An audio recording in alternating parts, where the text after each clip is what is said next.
আওয়ামী লীগের পুনর্বাসন পরিকল্পনা কঠোর হাতে দমন করা হবে বলছেন নাহিদ। এদিকে শরীরে এক ফোঁটা রক্ত থাকতে আওয়ামী লীগকে রাজনীতি করতে দেব না বলছেন আক্তার। জানাবো আওয়ামী লীগের রাজনীতি নিষিদ্ধের দাবিতে গণস্বাক্ষর কর্মসূচি এবং সর্বশেষ জানাবো সংস্কার ও নির্বাচনকে মুখোমুখি দাঁড় করানো হচ্ছে বলছেন তারেক রহমান। এতক্ষণ শুনছিলেন সংবাদ শিরোনাম, এবারে বিস্তারিত। আওয়ামী লীগের পুনর্বাসন পরিকল্পনা কঠোর হাতে দমন করা হবে বলছেন নাহিদ। আওয়ামী লীগ ফ্যাসিবাদ হয়ে ওঠে ১/১১-র কারণে। আওয়ামী লীগের পুনর্বাসনের পরিকল্পনা করা হলে তা কঠোর হাতে দমন করা হবে বলে মন্তব্য করেছেন জাতীয় নাগরিক পার্টির আহ্বায়ক নাহিদ ইসলাম। নাহিদ বলেন, গণঅভ্যুত্থানের ফসল হিসেবে এই নতুন রাজনৈতিক দলের সৃষ্টি হয়েছে। আওয়ামী লীগ ফ্যাসিবাদ হয়ে ওঠে ১/১১-র কারণে।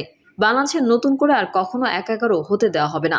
এই মাটিতে জুলাই হত্যার সঙ্গে জড়িত আওয়ামী লীগ ও তার দোসরদের বিচার হতে হবে। তিনি বলেন, আওয়ামী লীগের সময় প্রশাসনকে দলীয়করণ করা হয়েছে, আবার সেই প্রশাসনকে জনগণের উপর ব্যবহার করেছে তারা। সামরিক কোনো হস্তক্ষেপ মেনে নেওয়া হবে না।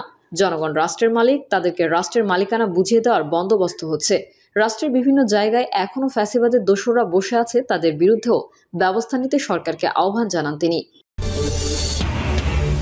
শরীরে এক ফোঁটা রক্ত থাকতে আওয়ামী লীগকে রাজনীতি করতে দেব না বলছেন আক্তার। জাতীয় নাগরিক পার্টির সদস্য সচিব আক্তার হোসেন বলেছেন, আওয়ামী লীগ যতবার ক্ষমতায় এসেছে ততবারই এদেশের মানুষের জীবন হুমকির সম্মুখীন হয়েছে।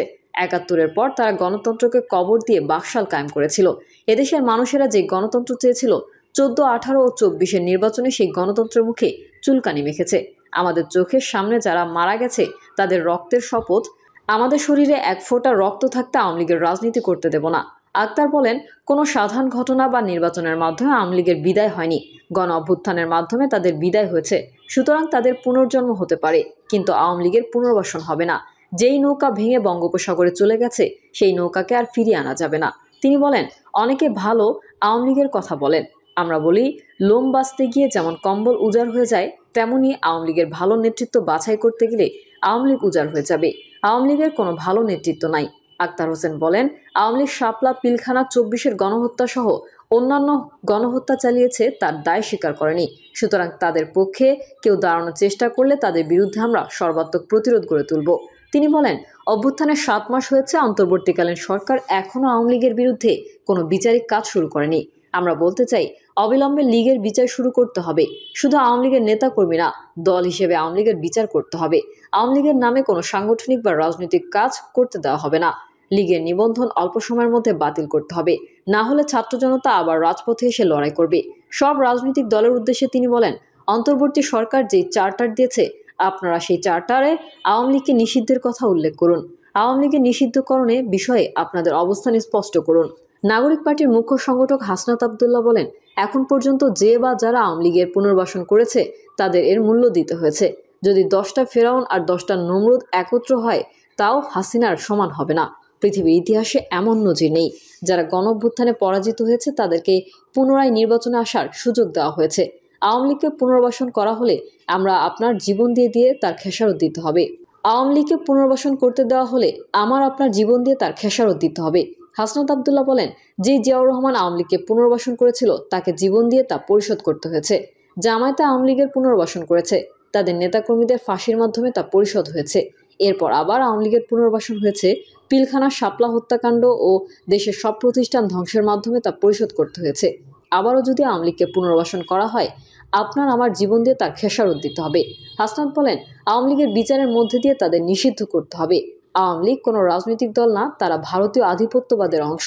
৫ই আগস্টের পর ভারতের হাতে থাকা আওয়ামী লীগের সুতা আমরা কেটে দিয়েছি। তিনি বলেন, আপনারা যদি বিচার করতে পারেন, আগামী ১০০ বছরও আওয়ামী লীগ ফিরতে পারবে না। এনসিপি যতদিন আছে আওয়ামী লীগকে দেশে পুনর্বাসন করার সুযোগ দেওয়া হবে না। কিছু প্রশ্ন তুলে হাসনাত বলেন, যারা আওয়ামী লীগকে রেখে ইনক্লুসিভ নির্বাচনের কথা বলেন, তা আমরা তাদের কাছে প্রশ্ন করতে চাই, বিগত 3টি নির্বাচনে ইনক্লুসিভ ইলেকশন কোথায় ছিল? যে দেশে ২,০০০ মানুষের রক্তের দাগ শুকায় নাই, শাপলা, পিলখানা, ভারতীয় আগ্রাসনের বিচার, আবরার হত্যাকাণ্ড, জুলাই অভ্যুত্থানের বিচার হয় নাই, সেই বাংলাদেশে আওয়ামী লীগের সাথে নির্বাচন করার কোনো সুযোগ নাই। সেনাবাহিনীর উদ্দেশ্যে তিনি বলেন, আপনারা ক্যান্টনমেন্টেই থাকুন, আমরা আপনাদের শ্রদ্ধা ও সম্মান জানাই। দেশের সর্বাত্মক রক্ষায় আপনাদের অবদানকে দেশের সার্বভৌমত্ব রক্ষায় আপনাদের অবদানকে আমরা স্বীকার করি, কিন্তু স্বাধীনতার পর রাজনৈতিক পরিমণ্ডলে ক্যান্টনমেন্ট থেকে যেভাবে নগ্নভাবে কিন্তু স্বাধীনতার পর রাজনৈতিক পরিমণ্ডলে ক্যান্টনমেন্ট থেকে যেভাবে নগ্নভাবে হস্তক্ষেপ করছেন 24 পরবর্তী বাংলাদেশে সেই সুযোগ থাকবে না। এদেশের রাজনীতি নিয়ন্ত্রণ করবে শুধু রাজনীতিবিদরা। তিনি বলেন, আমরা কোনো ইনস্টিটিউটের বিপক্ষে না। আওয়ামী লীগ যেসব প্রতিষ্ঠানকে ধ্বংস করা হয়েছে সেগুলোকে আমরা ঠিক করতে চাই। সেনাবাহিনীর ওপর আমাদের আস্থা রয়েছে, আপনাদের ওপর আমরা আস্থা রাখতে চাই। আমরা বিশ্বাস করি আপনারা আমাদের আস্থার প্রতিদান দেবেন। আমরা যদি ঐক্যবদ্ধ থাকি তাহলে আওয়ামী লীগ আর ফিরতে পারবে না। কিন্তু আপনারা যদি আওয়ামী লীগের সঙ্গে আপোষ করেন তাহলে আমাদের মতো মুসলিমদের সাথে বেইমানি করা হবে। আওয়ামী লীগের রাজনীতি নিষিদ্ধের দাবিতে গণস্বাক্ষর কর্মসূচি। আওয়ামী লীগের রাজনীতি নিষিদ্ধের দাবিতে অবস্থান ও গণস্বাক্ষর কর্মসূচি পালন করেছে গণ অধিকার পরিষদ।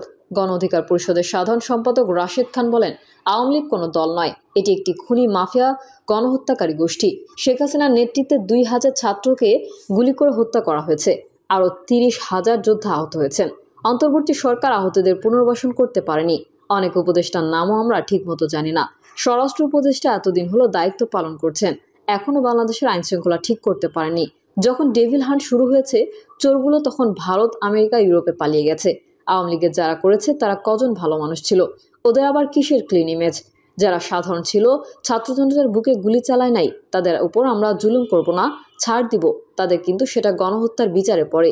তাদের উপর আমরা জুলুম করব না, ছাড় দিব তাদের, কিন্তু সেটা গণহত্যার বিচারের পরে। তিনি বলেন, সুশীল বিপ্লবীরা আওয়ামী লীগের পুনর্বাসন করতে চাচ্ছেন। অন্যের হক মেরে নিজেরা কোটিপতি হব, এই জন্য রাজনীতি করতে আসেনি। সমন্বয়ক নামধারী কিছু ছাত্র ওয়াসা সহ বিভিন্ন কেলেঙ্কারি সামনে এসেছে। আমরা এগুলোর জন্য প্রস্তুত ছিলাম না। এখনো সময় আছে, এগুলো বন্ধ করে জনগণের রাজনীতি করেন। আবার আমাদের হাতে শেষ সুযোগ, বাংলাদেশ পুনর্গঠন করতে হবে। নির্বাচন নিয়ে টালবাহানা করলে মানুষ মানবে না। তিনি বলেন, নির্বাচনের কথা আসলে উপদেষ্টাদের মুখে কালো হয়ে যায়। মঈনুদ্দিন, ফখরুদ্দিনের দেখে শিক্ষা নেন। আওয়ামী লীগের স্টাইলে রাজনীতি করলে আপনাদের পতনও আওয়ামী লীগের মতনই হবে। সিনিয়র সহসভাপতি ফারুক খান বলেন, গণহত্যাকারী আওয়ামী লীগের রাজনীতি করার কোনো অধিকার নেই। ছাত্রলীগের সন্ত্রাসীদের ঝটিকা মিছিল বের করার পেছনে অন্তর্বর্তী সরকারের দায় রয়েছে। ডানে বায়ে চতুর্দিকে আওয়ামী লীগের দোসররা আছে বলেই তারা দুঃসাহস দেখাচ্ছে। এখনও তাদেরকে বিচারের আওতায় আনতে পারেনি। বিচার করার জন্য যে হিম্মত থাকা দরকার তা এই সরকারের নেই। সংস্কার ও নির্বাচনকে মুখোমুখি দাঁড় করানো হচ্ছে, বলছেন তারেক রহমান। সংস্কার ও নির্বাচনকে মুখোমুখি দাঁড় করানো দুঃখজনক, এমন মন্তব্য করেছেন বিএনপির ভারপ্রাপ্ত চেয়ারম্যান তারেক রহমান। তিনি বলেন, 2.5 বছর আগে পরিবর্তনের লক্ষ্যে 31 দফা রাষ্ট্র কাঠামো মেরামতের প্রস্তাব উত্থাপন করেছে বিএনপি। দুঃখজনকভাবে আমরা দেখছি একটি পরিস্থিতির উদ্ভব হচ্ছে, সংস্কার এবং নির্বাচনকে মুখোমুখি দাঁড় করানো হচ্ছে। এখানে আপনারা সবাই রাজনীতিবিদ। গণতন্ত্র বলতে একজন সাধারণ মানুষের কাছে কি বোঝা যায়? সাধারণ মানুষের কাছে এক কথায় নির্বাচন, নির্ভয়ে ভোট দেওয়ার যে সিস্টেম, সেটিকে আমরা গণতন্ত্র বলি। তারেক রহমান বলেন, কেউ কেউ বলছেন যে সংস্কার শেষ করে তারপরে নির্বাচন হবে। আমি ব্যক্তিগতভাবে বিশ্বাস করি, যেটা শেষ হয়ে যায় সেটা তো সংস্কার হতে পারে না। সংস্কার একটা চলমান প্রক্রিয়া। আমাদের শিক্ষা ব্যবস্থায় যে গাফলতিগুলো আছে, সেই ত্রুটিগুলোকে আমরা সংস্কার করব, পরিবর্তন করব।